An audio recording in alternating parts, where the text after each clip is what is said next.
partie la moins fun hein, de l'électrique, forcément.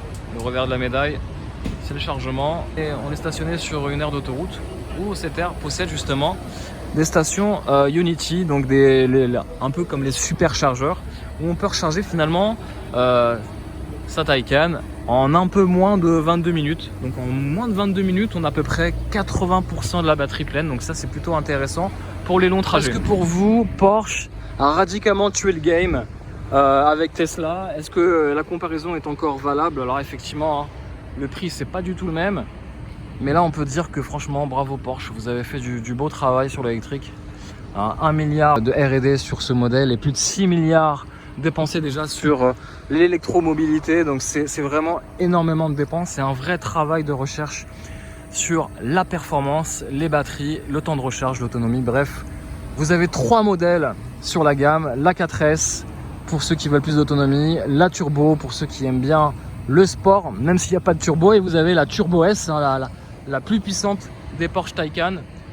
Donc voilà, entre 761 chevaux et à peu près 500 chevaux. C'est combien en autonomie là?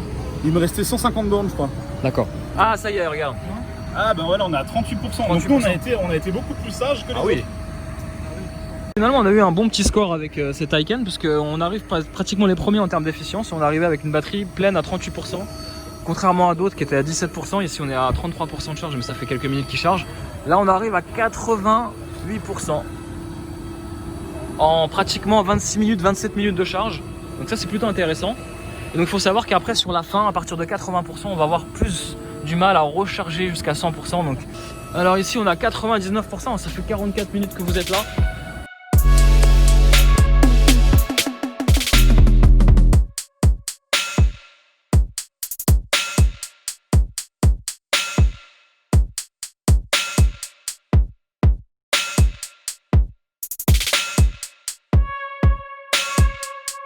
Alors, bienvenue à bord et on va voir plutôt ce qui nous intéresse puisqu'on est en train de charger la voiture, c'est tout simplement l'autonomie. Et on est en train de charger, donc depuis à peu près 15 minutes, on a gagné quasiment 20% de charge, 20% d'autonomie.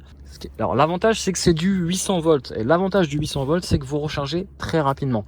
En moins de 20 minutes à peu près dans les conditions optimales, vous pouvez recharger 80% de votre batterie. Donc ça c'est plutôt intéressant. On est sur une charge à peu près de 7 km par minute. Donc ça grimpe plutôt bien. Là on voit la jauge grimper. Tac, je vais aller là et les consommations on est à peu près à 30 kWh au 100 km, sachant qu'on n'a pas eu une conduite du tout efficiente. On a même activé le mode Sport Plus. Notre ami Laurent souhaite venir. Alors je vois Laurent que tu as été sage. Ouais, j'ai été relativement sage. En même temps, il pleuvait beaucoup. Ouais. Et je voulais voir, tu sais, comme on a eu l'occasion de s'amuser un petit peu sur le circuit, je voulais voir un petit peu ce que ça donnait en conduite un peu plus confort. Ouais. Alors tu t'es mis en quel mode du coup? En mode... Alors j'ai essayé un petit peu tous les modes. Le mode... normal, enfin j'ai surtout essayé normal et sport plus. Hein. Normal, tu te retrouves avec une voiture qui est très confort. Bon, charge rapide, c'est plutôt intéressant parce qu'on est arrivé avec 38% de batterie. Ah, on est déjà à 63. On est déjà à 63. C'est-à-dire que moi, si j'étais en utilisation classique, là, je serais allé prendre un café. Ouais. C'est ça. Je serais en train de revenir, on serait déjà à pratiquement 70%. Quoi. Ouais. Et alors le plein de cette charge, ça coûte combien à peu près? Si du coup, là, on sait que c'est le consortium VAG, Porsche. Parce que du coup, on a la petite carte en plus qui fait qu'on paye... T'as un prix préférentiel finalement. On paye 33 du kilowattheure, je crois. 33... Enfin, 0,33. 33 centimes 33 centimes. Et si tu fais pas partie du réseau... C'est 79. 79. Donc c'est quand même beaucoup moins cher avec la petite carte. Ouais.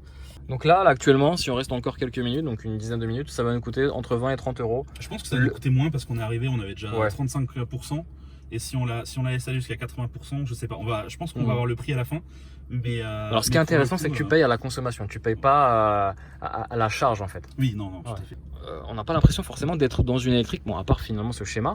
Mais est-ce que tu as trouvé un peu tes repères? C'est ça un peu ma question. Ouais. Tout à fait. Là, moi, je me sens dans une 911 qui est encore plus moderne. Ouais. Parce que la 911, on sent qu'ils ont voulu garder le côté traditionnel. Alors que là, ils sont un petit peu plus lâchés. Ils se sont dit, on est sur de l'électrique, on est sur un nouveau modèle, on se lâche un petit peu plus. On a ce compteur en écran là qui est d'une beauté incroyable. C'est vrai que c'est très beau, c'est très bien intégré. C'est vraiment superbe. Moi, où je suis un peu déçu, c'est vrai que par rapport à une 911 ou peut-être une Panamera, tu as une petite casquette qui survole un petit peu le tout. Ah, c'est marrant. Et toi, tu préfères? Moi, je préfère parce que justement, il y a ce côté très fin de l'écran qui ressort. Qui flotte un peu d'ailleurs, ouais, c'est ça. Que ça flotte. Et en fait, on se rend pas du tout compte de ça dans une 911. Ouais. Et là, c'est assez sympa, je trouve, d'avoir cet effet-là. En gros, ça va vraiment bien avec le Taycan. C'est ce qui la démarque finalement des autres modèles de la gamme finalement. On garde ce côté traditionnel, mais on apporte cet élément de technologie et encore plus. Alors là, on n'a pas l'option, et je sais pas combien ça vaut, mais tu as l'écran pour le passager si tu t'en. Exactement, ouais. Et ça, c'est plutôt pas mal parce que si tu veux régler la musique ou quoi que ce soit. C'est pas une voiture pour les gens qui sont allergiques aux écrans, quoi. Oui. Il faut accepter d'être dans le 21e siècle. Ah oui. Là, c'est pas parce que forcément. Si tu comptabilises les écrans, avec l'option, tu es à 4 écrans. Tu as un écran ici principal qui regroupe du coup toutes les fonctionnalités qui ont été supprimées. Tous les boutons ont été supprimés pour épurer l'habitacle. Et puis là, du coup, tu as tout un panel d'écran. Alors celui-ci n'est pas tactile, celui-ci est tactile, avec retour haptique aussi ici. Alors je suis désolé, mais celui-ci est tactile en partie. Ah ouais. On a les boutons sur le côté qui sont tactiles. Yes. Oui, effectivement. Et je pense que c'est intéressant de le préciser. T'as raison. On peut diriger les phares d'un côté et là on dirige les options de l'autre. T'as plus de bouton physique à part le bouton démarrer qui est ici. Et sinon, effectivement. Bouton démarrer et bouton parking, parce que je crois que légalement, dans certains pays, c'est obligatoire que ce soit des. Pareil. Ah oui. Le bouton des détresses, c'est encore un bouton. Mais ça, c'est légal, hein, c'est un problème légal. Et alors, ils ont gardé cette authenticité. Je sais pas si tu as le pack Sport Chrono. Si j'ai le pack Sport Chrono, et c'est magnifique. Ils l'ont gardé, ils l'ont pas rendu digital cette fois-ci, mais c'est un petit clin d'œil à tout l'esprit Porsche finalement. Exactement, je pense que quand tu es dans une Porsche, tu as envie de pouvoir avoir ça, quoi. C'est ça. C'est assez important, c'est une des options qui est extrêmement recherchée chez Porsche. Donc ça fait plaisir de le retrouver dans le Taycan. Bien sûr, hein, c'est une option comme d'habitude chez Porsche. Chez Porsche, tout est une option.